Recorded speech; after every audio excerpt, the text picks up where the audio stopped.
प्यारे विद्यार्थियों, एक बार फिर तो तुहाडा स्वागत है। अज असीं पात्र उसारी करांगे सतिंदर नाथ दी। इस तो पहली क्लास दे विच असीं कहानी कीती सी 3 दिन दा बेईमान। उस कहानी दे विच मैं तुहानूं दस्सिया सी कि किस तरह कहानीकार ने एक ईमानदार मनुख दी घटना दसी है कि वो किस तरह बहुत ईमानदार हुंदा है, पर घर दियां तंगियां तुरशियां उसनों बेईमान बनन ते मजबूर कर दिंदियां हन।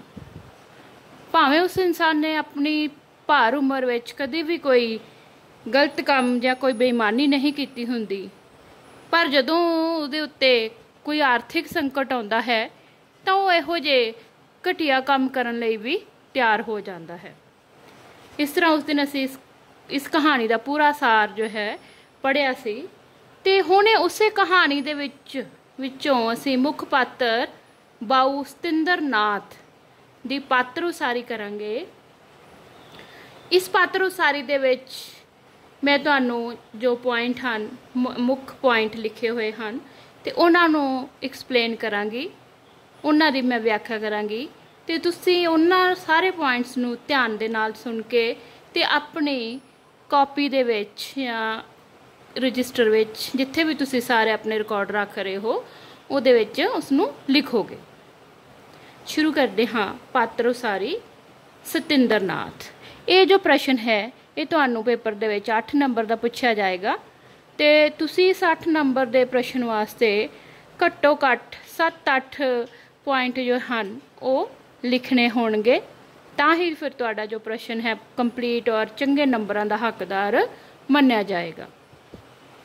पात्र उसारी करन लग्या सब तो पहले नंबर ते भूमिका आउंदी है।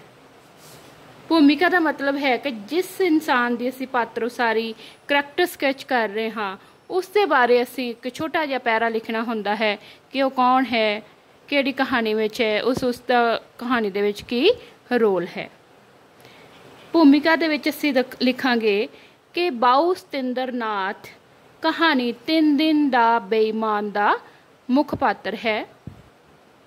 वो बड़ा ही ईमानदार इंसान है ते दिल्ली दे विच एक असिस्टेंट लगा होया है ते उहदे कोल एक जो है प्लाट है जिहदे उत्ते वो अपना घर बनाउण दा चाहवान है ते इस तरह जो है वो अपने घर की जो उसारी करवाउण वास्ते सरकार तो थोड़ा कर्जा लैंदा है ते मकान बनाउणा शुरू कर दिंदा है।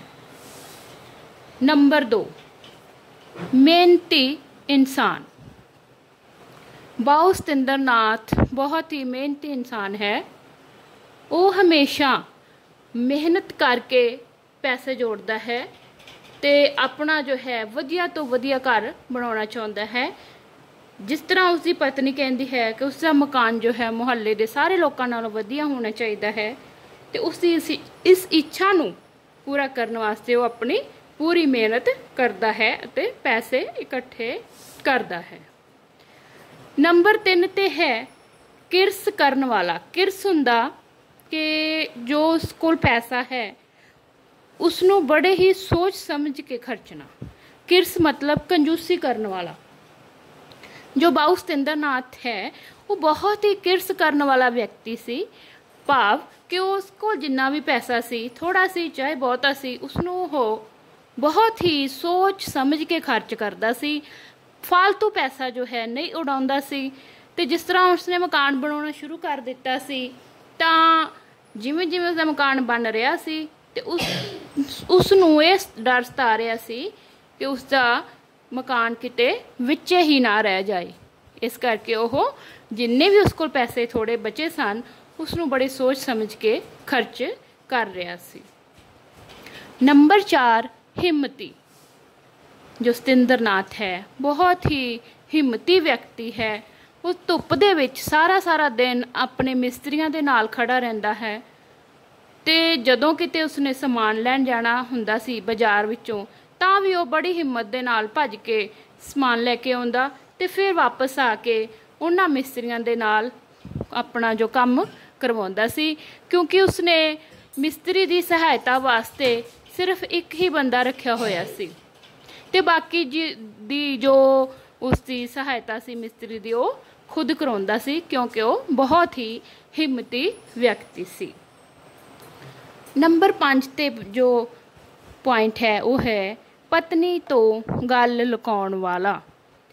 कहंदे वैसे तो सतिंदर नाथ ने अपनी पूरी जिंदगी अपनी पत्नी तो कोई गल नहीं लुकाई सी, पर जदों हुण आर्थिक मजबूरी के कारण, आर्थिक तंगी के कारण वो 3 दिन वास्ते ਜਾਂ कुछ दिन वास्ते बेईमान बन गया सी ते उसने जो ज़्यादा पैसे उसकी डाकखाने वाली कापी विच लग गए सन ते उस बारे किसी नूं जिक्र नहीं किया सी, तां वो ये गल अपनी पत्नी तो भी लुका के रखता है ताकि उसनूं ये डर सी कि किते उसकी पत्नी उसनूं गलत ना समझ लवे, लालची ना समझ लवे, बेईमान आदमी ना कहन लग पवे।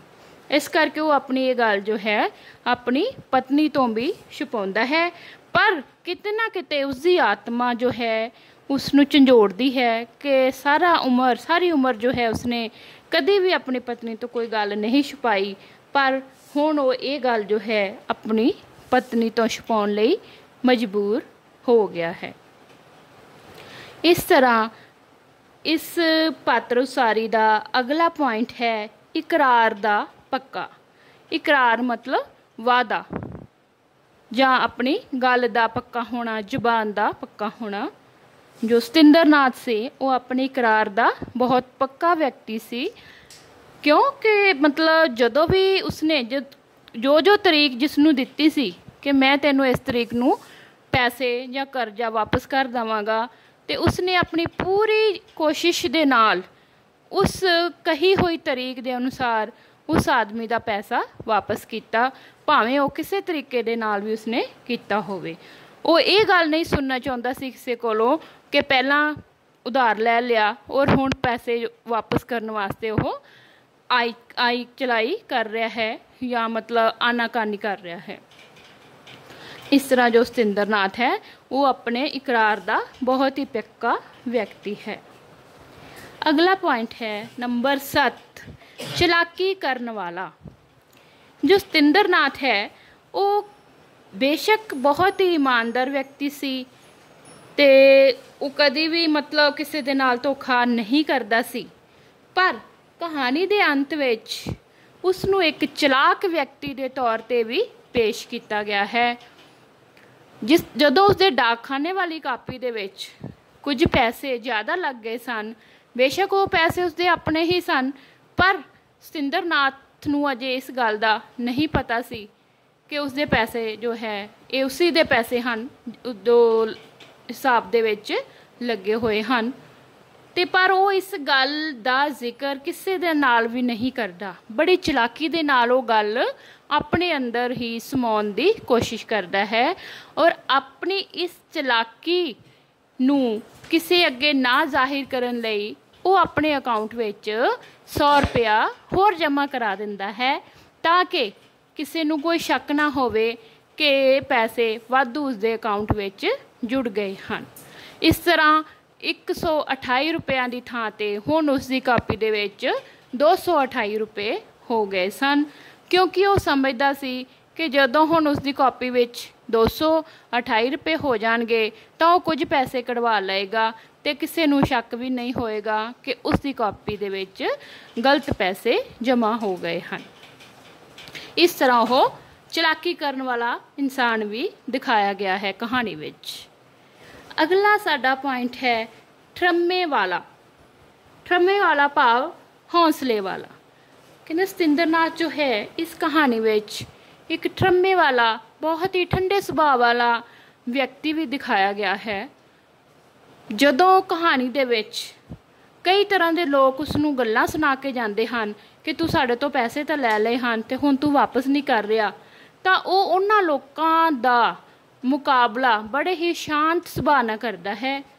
बेशक उसके मन दे विच विचार तो आउंदे हैं कि मुड़ के उन्हां लोकां नूं चंगा करारा जिहा जवाब देवे, पर वो इस तरह नहीं करता। बड़े ही ठंडे शांत सुभाਅ दे नाल वो ਜਿਹੜਾ भी ਆਉਂਦਾ है उसदियां गल्लां सुन लैंदा है ते उस ते बाद वो बाद विच विचार करता है कि मैनू इस तरह कहना चाहिए सी, पर वो नहीं कहता। क्यों? क्योंकि वो एक बड़े ही ठरमे और ठंडे सुभाਅ वाला व्यक्ति हुंदा है। नैक्सट जो है साडा पॉइंट है नंबर 9, रब तो डरन वाला। कहता बेशक उसने बेईमानी भी की सी, पर जो सतिंदर नाथ है वो रब तो डरन वाला व्यक्ति भी इस कहानी दे विच पेश किया गया है। वो किस तरह कि जदों कहानी दे अंत विच उसके पुत्र नूं बहुत ज़्यादा बुखार हो जाता है, तो उसनूं ये जापदा है कि शायद उसने जो धोखा किया है, जो बेईमानी उसने की है, उसकी सज़ा परमात्मा उसके बेटे नूं दे रहा है। तो इस करके वो बहुत जल्दी इस गल तो घबरा जाता है, डर जाता है। तो उसने ये सुनदे सार ही कि उसके पुत्र नूं बुखार हो गया है, फैसला कर लिया कि मैं हुण छेती ही जाके अपनी जो भुल है उसनूं सुधार लवांगा ते सारी घटना जो है डाकखाने दे क्लर्क नूं दस देवांगा ताकि उसके पुत्र नूं कुछ ना होवे। इस तरह जो है कहानी के अंत विच सतिंदर नाथ नूं रब तो डरन वाला व्यक्ति भी दिखाया गया है। इस तरह ये सारे जो पॉइंट हैं ये बाऊ सतिंदर नाथ दी जो पात्र उसारी वास्ते बहुत हैं। जेकर तुसी इन्ने 9 पॉइंट विचों कोई 7 या 8 भी कर दोगे तो तुसी चंगे नंबर लैण दे हकदार हो सकते हो।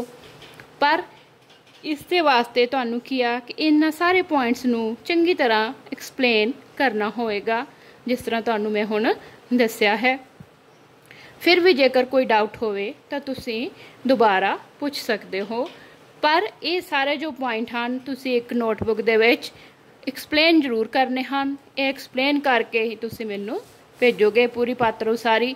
इस तो बाद होर भी बाकी प्रश्न हैं, जिवें कि इस कहानी दे विच किहड़ी आर्थिक समस्या नूं पेश किया है, या फिर इस कहानी का विषय वस्तु लिखो, या फिर कि इस कहानी का जो हैडिंग है या इस कहानी का जो सिरलेख है वो कित्थों तक ढुकवां है। कई तरह के प्रश्न हैं जो असी होर भी करांगे अगों। एक एक करके मैं तुहानू ये क्वेश्चन जो है वड्डे करवावांगी, जो कि 8-8 नंबर के होणगे। पात्र उसारी तां हर एक कहानी दे विच करनी ही है। एक एक पात्र उसारी मुख पात्र दी आएगी तो उसके नाल कुछ जो हैं वड्डे प्रश्न भी होणगे। इस तरह असी बाऊ सतिंदर नाथ की पात्र उसारी उम्मीद करती हाँ कि तुहानू इसकी समझ आ गई होएगी। धन्यवाद।